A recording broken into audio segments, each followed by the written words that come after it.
സമീർ, സംസ്ഥാനത്ത് തദ്ദേശ തെരഞ്ഞെടുപ്പിൻ്റെ മത്സരചിത്രം വ്യക്തമായിരിക്കുന്നു. അവസാന നിമിഷം പോലും വിമതരെ അനുനയിപ്പിക്കാനൊക്കെയുള്ള സജീവമായ നീക്കങ്ങൾ നമ്മൾ കണ്ടു. അത് ചിലയിടത്ത് ഫലം കണ്ടു, ചിലയിടത്ത് പാളി. മൂന്ന് മുന്നണികളും ഒരുപോലെ വിമത ഭീഷണിയിൽ ആശങ്കയിലുമാണ്. എന്താണ് വടക്കൻ കേരളത്തിൽ നിന്നുള്ള തെരഞ്ഞെടുപ്പ് വിശേഷങ്ങൾ, മറ്റു വാർത്തകൾ?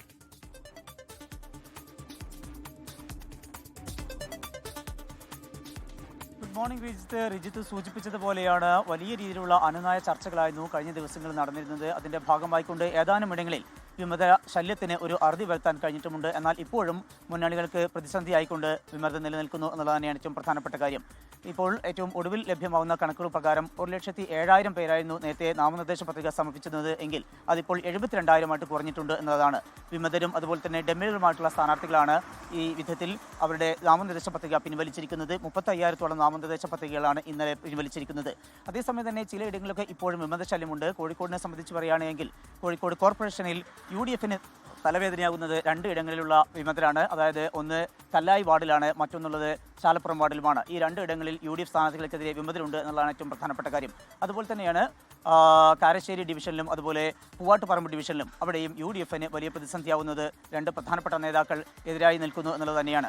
അതിൽ ഏറ്റവും പ്രധാനപ്പെട്ട കാര്യം രമ്യ ഹരിദാസിന്റെ മാതാവ് രാധ അവർ മത്സരിക്കുന്ന അവിടെയാണ് മഹിളാ കോൺഗ്രസിന്റെ നേതാവായിട്ടുള്ള അനിത മത്സരിക്കുന്നത് എന്നതാണ് ഏറ്റവും പ്രധാനപ്പെട്ട കാര്യം. പൂവാട്ടുപറമ്പിലാണ് ഇവർ തമ്മിൽ ഏറ്റുമുട്ടുന്നത്. അതുപോലെ തന്നെ കാരശ്ശേരി ഡിവിഷനിൽ ഔദ്യോഗിക സ്ഥാനാർത്ഥിക്കെതിരെ 2 വിമതരുണ്ട് എന്നുള്ളതാണ്. അത് 2 പേരും യൂത്ത് കോൺഗ്രസിന്റെ നേതാക്കൾ തന്നെയാണ്. 2 പേരും ഇതുവരെയും പിൻവലിക്കാൻ തയ്യാറായിട്ടുമില്ല.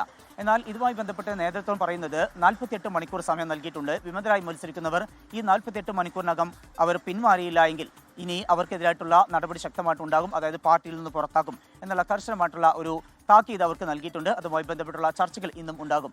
ഏതായാലും ഇപ്പോൾ സ്ഥാനാർത്ഥികളുടെയൊക്കെ ചിത്രം തെളിഞ്ഞിരിക്കുന്നു. ഇന്നു മുതൽ സജീവമാകാൻ തന്നെയാണ് സ്ഥാനാർത്ഥികളുടെയും അതുപോലെ തന്നെ മുന്നണികളുടെയും തീരുമാനം. അതിനിടയിൽ ഇത്തരത്തിലുള്ള അസ്വസ്ഥതകൾ നിലനിൽക്കുന്ന ഇടങ്ങളിൽ ഇന്ന് നേതൃത്വം നേരിട്ടെത്തി ചർച്ച നടത്താനും സാധ്യതയുണ്ട്. അത്തരം കാര്യങ്ങൾ കൂടിയാണ് ഇന്ന് മലബാറിൽ നിന്ന് പ്രതീക്ഷിക്കുന്ന വാർത്തകൾ.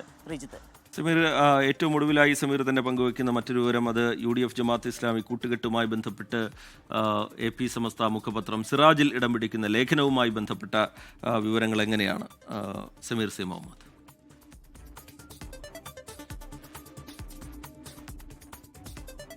റിജിത്ത്, ജമാഅത്ത് ഇസ്ലാമിയുമായി UDF കൂട്ടുകൂടിയ അതുമായി ബന്ധപ്പെട്ട് വലിയ വിമർശനം ഉയരുന്നുണ്ട്. AP സമസ്തയും EK സമസ്തയും ഒക്കെ അതിൻ്റെ പ്രധാനപ്പെട്ട നേതാക്കളെല്ലാം ആ വിഷയത്തിൽ ശക്തമായിട്ടുള്ള എതിർപ്പ് അറിയിച്ചിട്ടുമുണ്ട്. പക്ഷേ UDF ആ കൂട്ടുകെട്ടിൽ നിന്ന് പിന്നോട്ട് പോയിട്ടില്ല. അതിനിടയിലാണ് ഇപ്പോൾ AP സമസ്തയുടെ മുഖപത്രമായിട്ടുള്ള സിറാജിൽ ഒരു സുദീർഘമായിട്ടുള്ള ലേഖനം വന്നിരിക്കുന്നത്.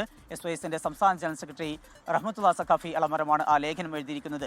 ജമാഅത്തെ ഇസ്ലാമുമായിട്ടല്ല തങ്ങൾക്ക് കൂട്ടുള്ളത് വെൽഫെയർ പാർട്ടിയുമായിട്ടാണ് എന്നാണ് UDF വിശദീകരിക്കുന്നത്. എന്നാൽ ആ ന്യായീകരണം എത്രമാത്രം പരിഹാസ്യമാണ് എന്നാണ് അദ്ദേഹം ചോദിക്കുന്നത്. അതായത് RSSുമായി അല്ല BJPയുമായാണ് തങ്ങൾക്ക് കൂട്ട് എന്ന് പറയുന്നത് പോലെ തന്നെയാണ് ജമാഅത്തെ ഇസ്ലാമുമായിട്ടല്ല വെൽഫെയർ പാർട്ടിയുമായിട്ടാണ് തങ്ങൾക്ക് കൂട്ട് എന്ന് പറയുന്നത് എന്നാണ് അദ്ദേഹം പറയുന്നത്. അതുപോലെ തന്നെ മറ്റൊരു പ്രധാനപ്പെട്ട കാര്യം, കാലങ്ങളായി ജമാഅത്തെ ഇസ്ലാമി കൊണ്ടു നടക്കുന്നത് മതരാഷ്ട്രവാദമാണ്. അതായത് ഇസ്ലാമിക ഭരണം ആണ് അവർ ലക്ഷ്യമിടുന്നത്. അങ്ങനെ ഒരു ഇസ്ലാമിക ഭരണകൂടം ഉണ്ടാകണമെന്ന് ആഗ്രഹിക്കുന്നവരാണവർ. അവർക്ക് എങ്ങനെയാണ് ജനാധിപത്യ സംവിധാനത്തിൻ്റെ ഭാഗമാകാൻ കഴിയുക? ആ നിലപാടിൽ നിന്ന് അവർ എങ്ങനെ പിന്നോട്ട് പോയി എന്ന് പറയുമ്പോഴും ഇപ്പോഴും അവർ മൗദൂദി ആശയങ്ങൾ തന്നെയാണ് പിന്തുടരുന്നത്. മാത്രമല്ല ഈ സമീപകാലത്ത് വന്നിട്ടുള്ള ലേഖനങ്ങളിൽ പോലും അത്തരം ആശയങ്ങൾ അവർ മുന്നോട്ട് വയ്ക്കുന്നുണ്ട്.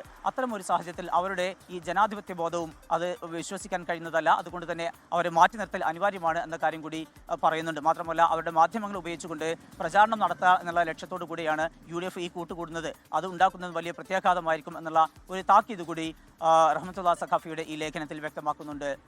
പ്രജിത്ത്, ലോകത്തെവിടെയായാലും ഏത് സമയത്തും 24 വാർത്തകളും ഓഗ്മെന്റഡ് റിയാലിറ്റി പാക്കേജുകളും എക്സ്പ്ലെയിനറുകളും വിശദമായി കാണാൻ ഞങ്ങളുടെ YouTube ചാനൽ നിങ്ങൾക്ക് സബ്സ്ക്രൈബ് ചെയ്യാം.